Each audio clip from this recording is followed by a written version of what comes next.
Hi, I'm Joelle, And I'm Koshi, and we're back with another video today, and we're going to be discussing. the foundation. So we're basically just going to talk about the foundation of a relationship and how our relationship came about, what we built our foundation on, and that's what we're going to talk about. Yeah, so prior to meeting each other, we both kind of already had Christian backgrounds, so we both knew that if we were going to initiate a relationship with anyone, it would have to be built on Christ.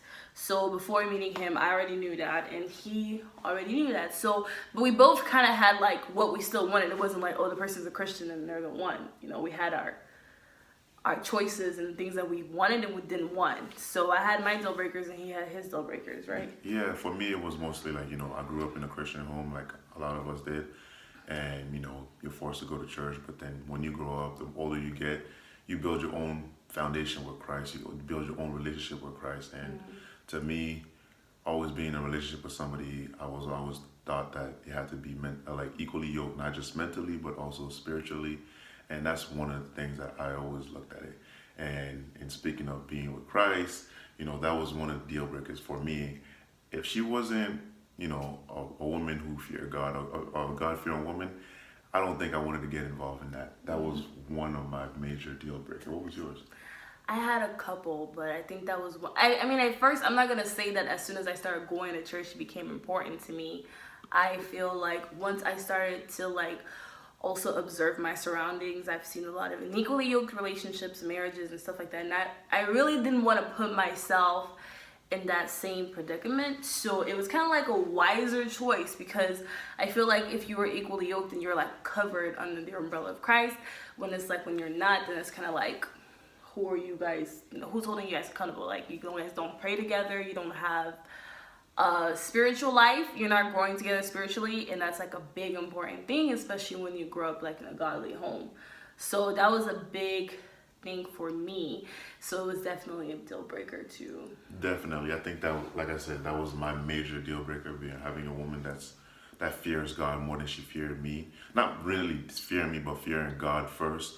And I think one of the things that I told her is that when I first started talking, we started talking, one thing that I told her is that if her voice was very high pitched and annoying, I don't think I could have dealt with it, even though she had a lot of the qualities that I was looking for into a woman.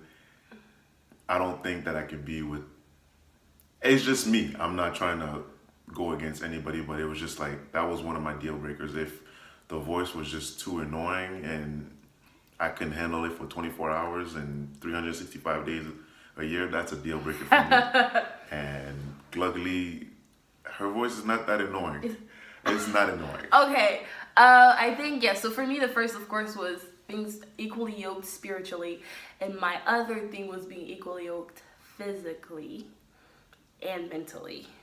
Those go hand in hand for me because I felt like I kind of want to be with someone that I feel like is intelligent and can hold a conversation and we can talk about, intellectual things. So I wanted us to be like people who love to learn new things and research, and someone that's just loves to be educated, that's in whatever field they're in. And also physically, because I wanted the person to be attracted to me and I wanted to be attracted to them. I'm not gonna say that there was no physical thing that I wanted, because the first thing you see, we're visual beings. Yeah. So if I see something and I don't really feel like it's for me what looks good to me. So if I don't feel like it's cute to me, then that was another thing. Just those two. No, but I'm saying those are like the main. Okay. Christ, I'm talking about in the umbrella of being equally yoked. I wanted someone that was also mentally capable to learn and to teach me too. Someone that can stimulate my mind. That's like the main thing too. Yeah. So, yeah. Yeah, and speaking of that, the way we met, it was a kind of unorthodox, but we met through some family friends and Slide to my DMs. we met through some family Slide to friends. my We met through some family DMs. Family DMs or my DMs? Can I finish talking? Okay, go ahead. We met through some family friends and we started talking for about a month on the phone. and texting pretty much every single day. And you know, I wanted to get to know her, so I would ask questions about her and what she likes, what she dislikes, and how she is. Is she family oriented? Because to me, family is a big part of my life. You know, we always have like big dinner for no reason, just with family. Like we make up holidays in our family for no reason, and you gotta have food. So I really wanted to know if she was family oriented. Like, and that goes being said, like, are you guys equally yoked? If I'm family oriented and she's not, it's not gonna work, you know. Yeah. And that's one thing that I wanted to see in her. So throughout the whole 28 days that we started talking before we saw each other face to face, those are the questions that I was really interested in. Those are the things that I really wanted to know about what she is, what she likes, and is she intelligent? Not just because is she smart in school, is she getting all these good grades, but I wanted to have somebody that, you know, I can say something that's smart and she understands. I can say something that's funny that she can laugh. And, you know, I could like smart, book smart and also street smart, you know, just to have the balance of both. And, you know, those are the things that I got to know her within 28 days. And to me, I can really know a person by talking and really understanding who they are.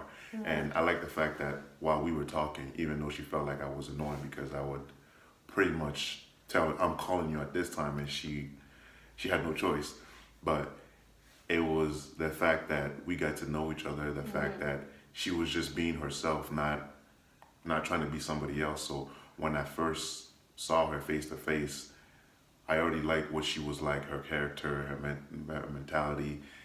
So when I saw her physically, and I also like the physical, when we started like, you know, talking and we went out and just get to know each other face to face, it was pretty much easy for me to make a decision. So that was my part.